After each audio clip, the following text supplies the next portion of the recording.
Welcome everybody. So today I am back and I'm bringing you guys a brand new YouTube movie review, and this is going to be for King Kong 1933. So if you see an image of King Kong 1933 in the background here, that's why we are reviewing this. This is one of my all-time favorite classic movies and a movie that I come back to quite often and watch pretty frequently. Sometimes this movie is something I feel should be taught in filmmaking schools just because of the visual effects techniques with the stop motion are things that inspired people like Ray Harryhausen as well as George Lucas and Steven Spielberg when they're creating Star Wars and Jurassic Park. This movie franchise is one that I care about a lot. I really do like the story aspect to it. I like the characters that are involved, and this is the one that started it all, so let's get to it, shall we? Basically what happens in the plot is Fay Wray, who plays Ann Darrow in this movie, she's a vaudeville hopeful. She's trying to get a job within the entertainment industry. She's trying to move her way up in life and meets Carl Denham, who's this guy that's basically an explorer. He's trying to gather a crew together to go to Skull Island to film this mythical place that has only existed in myth and is now going to be brought to the forefront with his movie. He later is known to be kind of a scoundrel and a scumbag because he will do pretty much anything and everything to get what he wants, which is either King Kong captured or to film him alive so that he can get some notoriety and fame from it. Pretty much everything wrong with some people in Hollywood even to this day. This movie franchise inspired Star Wars. This movie inspired, Jurassic Park. I think this is one of the more influential stories because, this also inspired Ray Harryhausen. We wouldn't have his stop motion films without King Kong. The visual effects for King Kong in this film are fantastic. They use a stop motion puppet which varies different sizes within the film. They have some that are a little bit taller, a little bit shorter, and that's because they didn't really care about continuity back then. They probably just thought nobody would recognize it, even though nowadays most audiences will pick that up when watching the film. There's a little bit of inconsistencies with what the characters do within the film and the creatures, such as the brontosaurus, how it comes out of the swamp and starts attacking Carl Denham and his crew one part in the film. This is made up for it because this is a really intriguing scene where you see the brontosaurus just kind of going at people and killing people and stuff, and I think it's a very funny sequence because it's just something that nowadays most paleontologists would just laugh at. You see the sequence with Kong fighting the T-Rex. It's a really interesting fight because you have Ann Darrow in the mix and you have the T-Rex battling it out with Kong, and it's sort of like a cage fighting wrestling match where Kong's just going at it with the T-Rex and stuff and slamming him down, eventually kills him. And then this leads to the log chasm scene where you've got Carl Denham and the crew basically trying to escape from Kong, and Kong's just throwing people off the ledges trying to evade Carl Denham and his crew so that he can take Ann Darrow to his lair. Once Kong is in his lair, you see that there's actually once a group of other apes there, and there's a monster that attacks him in the beginning, along with the pterodactyls. This movie is fantastic. I think the visual effects of this movie really still hold up to this day.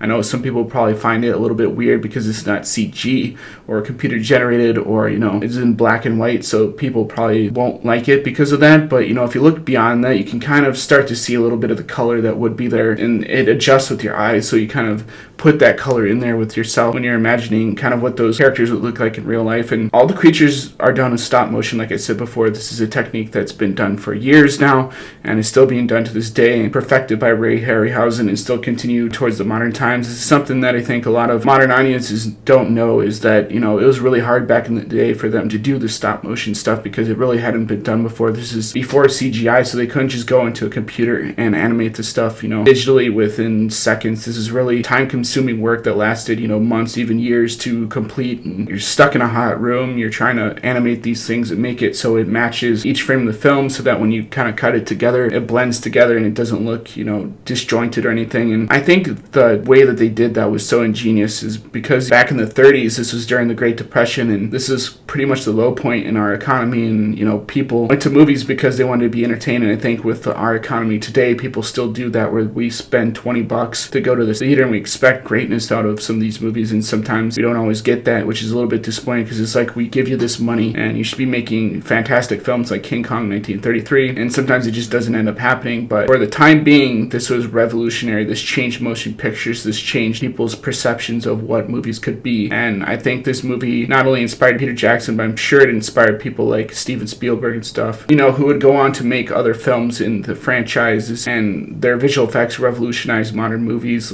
much like King Kong did. There's a really interesting documentary out there that they did for the King Kong DVD as well as the Blu-ray, where they kind of go in depth with Peter Jackson on how they kind of did all the matte paintings and the stop motion effects and stuff like that. And it's really interesting documentary. I don't know if you can find that on YouTube, but if you can, I would suggest going on there and watching that, because it really teaches you a lot about filmmaking, kind of how they took the steps in order to make it back then and how they can be used even to this day with things like Peter Jackson using the bigatures effects, which is kind of a stop motion thing in itself, because you're using the cameras like you would back in the day with stop motion and stuff, and it's all done, you know, creating those images frame by frame and everything. So I would have to give King Kong 1933 about a 10. I think this is as close to perfect as you can get with the story. I think this movie still holds up and is still something that audiences, even modern audiences, can kind of relate to, especially with, you know, having the female lead in there who's not just a damsel in distress who actually does some stuff within the film and is actually the main, you know, driving point of the film, because she eventually gets a bond with King Kong,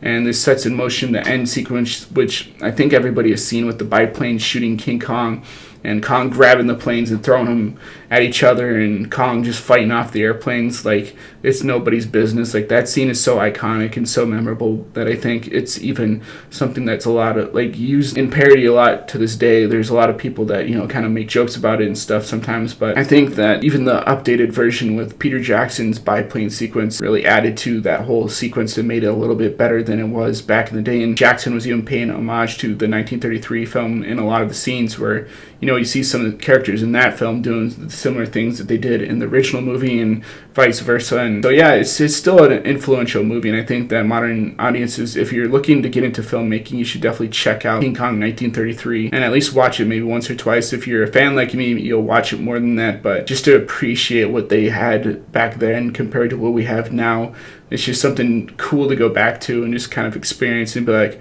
I wonder what these people were thinking when they first saw this in the theaters, and, you know, on that big screen with the black and white cameras and stuff going off. Like, it must have been a really cool experience. I would have to give this movie a 10 because I just think the visual effects are awesome, the story is awesome, the characters, all the actors portraying the characters all do a fantastic job, and everyone has a purpose and serves the story. So, yeah, that's my thoughts on King Kong 1933.